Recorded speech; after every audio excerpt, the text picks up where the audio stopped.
Most high earners are running a race where the finish line moves every time they get a raise. You make more. You spend more. And somehow nothing changes. At first it feels like progress.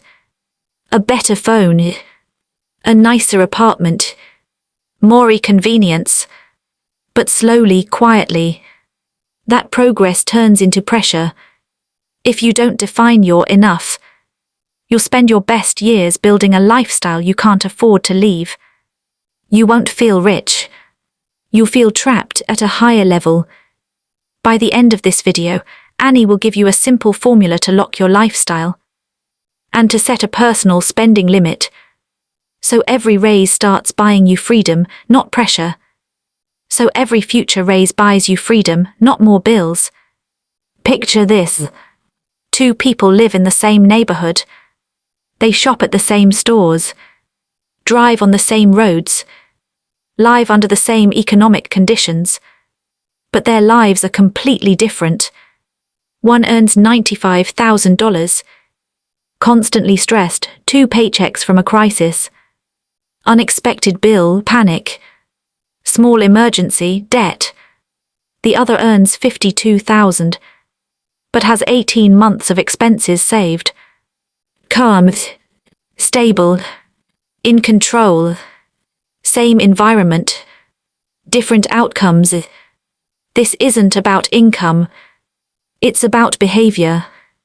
Because nearly half of United States credit card users carry debt every month. And even 40% of people earning over $500,000 still live paycheck to paycheck. Let that sink in. $500,000 a year, and still stuck. This is what Annie calls the high-income poverty trap, where your lifestyle grows at the same speed as your income. So your financial position never improves. You upgrade your life, but not your freedom. To escape it, you stop optimizing for appearance and start optimizing for one thing: optionality, the ability to walk away from a job you hate, a situation that drains you, a life that no longer fits who you're becoming.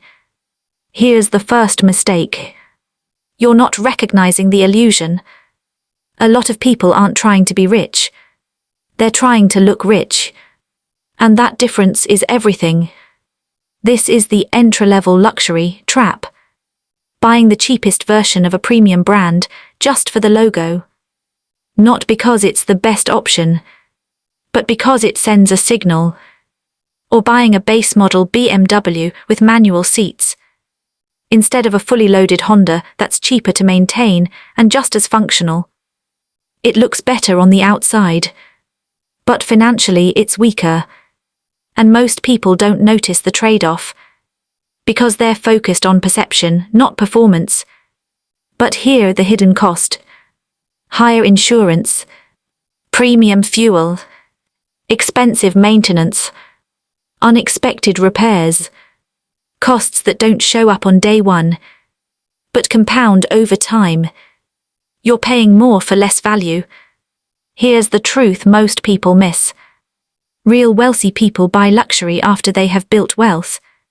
Fake rich people buy it first and hope wealth follows. One group delays gratification. The other finances it. Over time, this creates a gap. A silent gap that widens every year. People trying to look rich spend 20 to 30% of their income on status and appearance. Actual millionaires, closer to 2 to 5%. They don't need validation. They already have results. That gap compounds. And compounding doesn't just work in investing. It works in spending too. Over time, it becomes hundreds of thousands in lost investments. Opportunities that were never taken. Freedom that was never built. Right now, United States consumer debt is at record levels. Credit card debt sits at $1.28 trillion. And the average household carries over $100,000 in total debt. That number isn't just financial.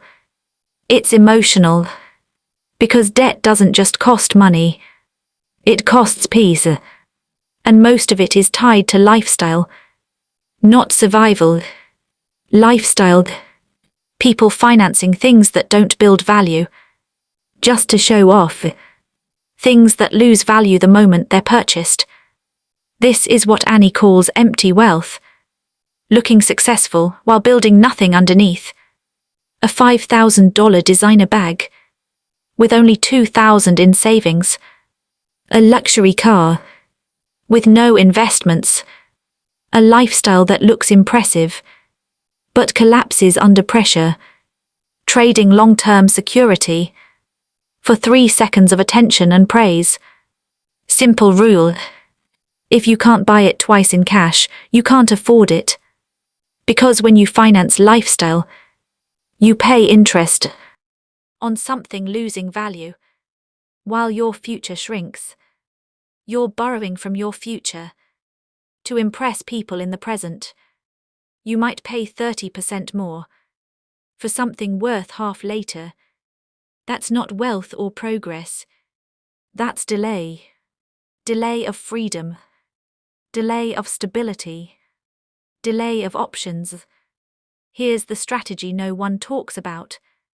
Looking average is an advantage, not a weakness, not a failure. An advantage. It's called stealth wealth.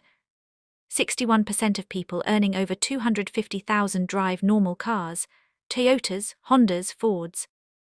Millionaires. Median car price, just over $31,000.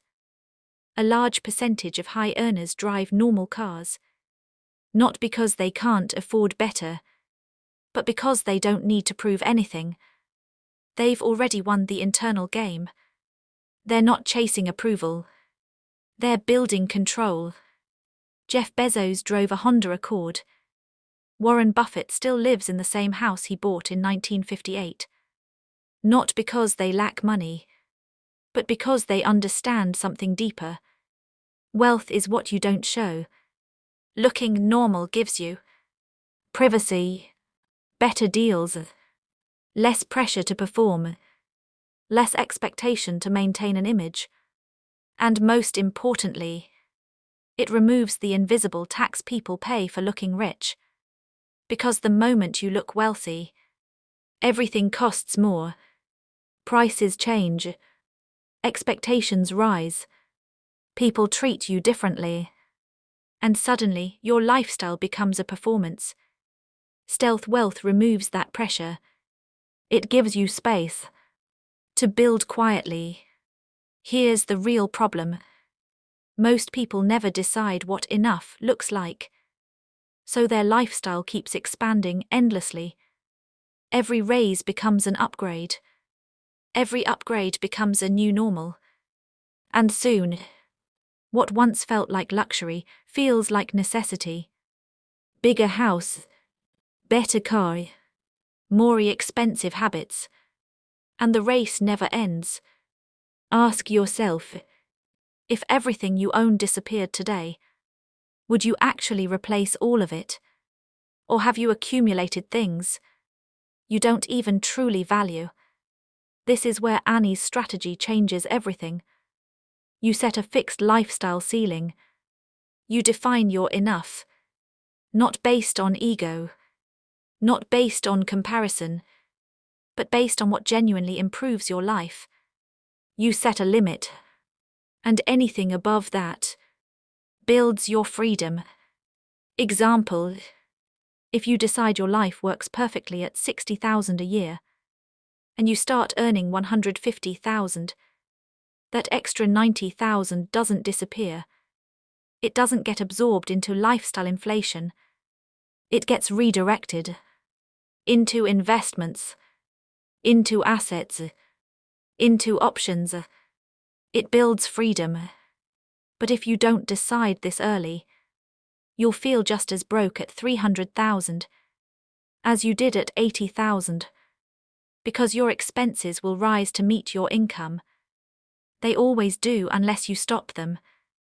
Willpower isn't enough, because willpower fades. You need systems. Systems make decisions easier. Here are Annie's rules. 1. Cost per use. Divide price by usage. A $2,000 mattress used daily for 10 years. That's 55 cents per night. High value. But a $1,000 item you barely use. That's expensive. This shifts your thinking. From price to value. 2. The second cost. Everything you own costs twice. Money, space, maintenance, mental energy. Every item takes something from you. That treadmill, it's rent, it's space, it's upkeep, it's guilt when you don't use it. The true cost is always higher than the price tag. 3. Create friction. Make bad decisions harder.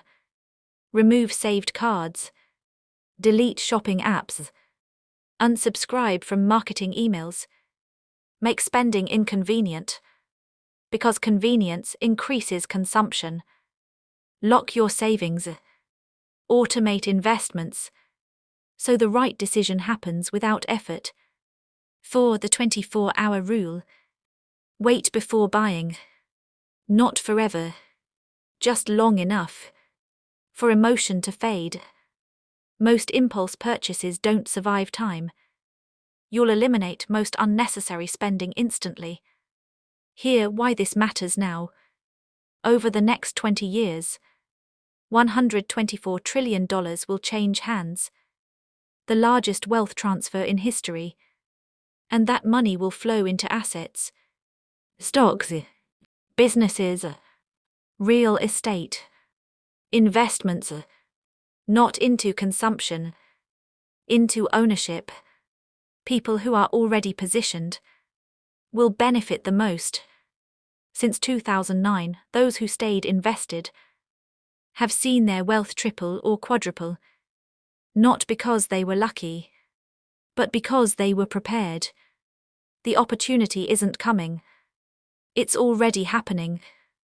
Money is already moving. The only question is, will you be ready? Or will you still be upgrading your lifestyle, while others are upgrading their ownership? Wealth isn't what you spend. It's what you keep. It's what you build quietly, over time. It's the freedom created by the money you didn't use to impress people. One path is loud, expensive, and exhausting. Constant upgrades. Constant pressure. Constant comparison. The other is quiet, disciplined, and powerful. Less noise. More control. More freedom. And one day, it gives you something most people never get. Options. The option to leave. The option to choose. The option to live on your terms. Choose carefully.